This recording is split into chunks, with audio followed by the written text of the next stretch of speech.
Hello everyone, I welcome you all to today's lecture. In this video, we are going to study about a grammatical concept that goes by the name clauses. Now, when you come across the word clauses, you might often wonder, how is it different from any other sentence? Most importantly, there are some of you who still go probably round and round in your head wondering, how is a clause different from a phrase? Now, when you get questions based on clauses, one most important thing to remember is that any clause can be identified based on its grammatical structure if I know its components well.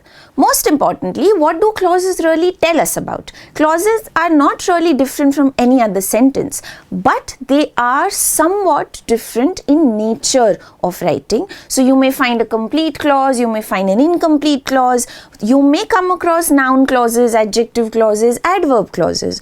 All these varieties of clauses are nothing but different kinds of sentences. So let's try and understand what really clauses are all about. How does one really use them in English language? And most importantly, how the knowledge of clauses allows me to improve my writing style. How? So that I can use multiple types of sentences and make that expression much stronger in my writing. So let's begin with our understanding of clauses and see how we can learn the fundamentals of the concept. Now, when I look at the term clause, I told you it's no different from any other sentence, but structurally, what does it comprise? One thing to note is a clause is a group of related words containing a subject and a predicate. So this is essentially the structure of a clause. A subject combined with predicate has to be called a clause. Now, for those of you who wonder how is it different from phrase, unlike a phrase, it has a verb component that can be the entire predicate or a part of it. So when I wonder how phrases are different, a blue book can be a phrase, a bench kept here will not be a phrase. Why?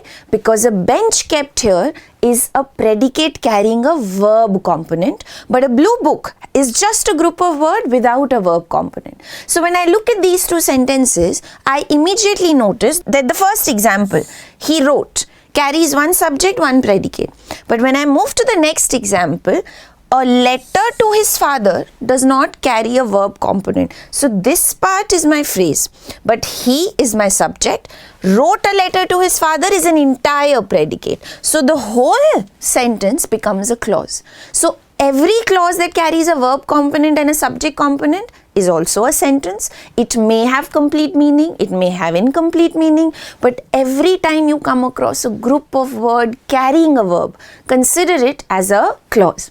Now, one more thing to remember is that a clause refers to a group of related words within a sentence or itself as an independent sentence which has both the subject and the verb carrying predicate. So, every sentence that gives you full meaning that is self-sufficient, that becomes an independent clause. Now, when you look at the example, I shall see you today at the party. Now, I shall see you itself is combined set of words which carries one subject and one predicate. So essentially, this is a clause because it has a subject I and a predicate shall see you. Had it not had a verb component, we could not have called it a clause. But the moment I compare it to today at the party, now here I don't find any verb component. So essentially, this lacks both the subject and the predicate, which was supposed to carry the verb, and such a group of words is called a phrase. So to get that distinction clear in your head, a phrase is also a group of words, does not carry a verb.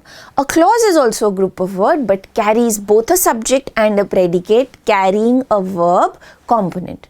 Now, a clause may stand independent as a simple sentence or may join another clause to make either a compound sentence or a complex sentence. So when you come across types of sentences, there are ways in which we can join clauses.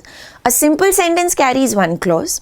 A compound sentence will combine two simple sentences to make two clauses, and a complex sentence will also carry more than one clause.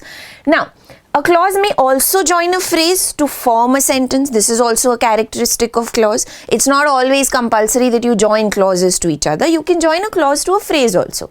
Similarly, therefore, a sentence consists of at least one clause, which is a mandatory feature. If you do not have at least one clause, you can't call it a sentence. Now, when you look at the first example, this is an example of a simple sentence. He is teaching, carries only one clause. Similarly, the teacher was dictating notes to the students, also carries one clause. You may find it longer, does not mean it carries two clauses. It only carries one subject, one predicate. Similarly, the principal looked for the teacher, but no one was around. Now here I have more than one clause. First one is the principal looked for the teacher. Second one is no one was around. Both are independent and therefore this is a compound sentence. Lastly, we have he's been excited because he has been selected for the job. Again, because is my conjunction. The first clause is he is excited. The second clause is he has been selected for the job. Again, it is a sentence carrying two clauses, but because both are not pretty much independent, they are dependent on each other, this becomes a complex sentence. One more. I like cooking, but my sister likes reading as she wants to be an author. Here I have more than two clauses. How do I identify them? I like cooking, one independent clause. My sister likes reading, another independent clause. As she wants to be an author is dependent on the second one. So that is a dependent clause.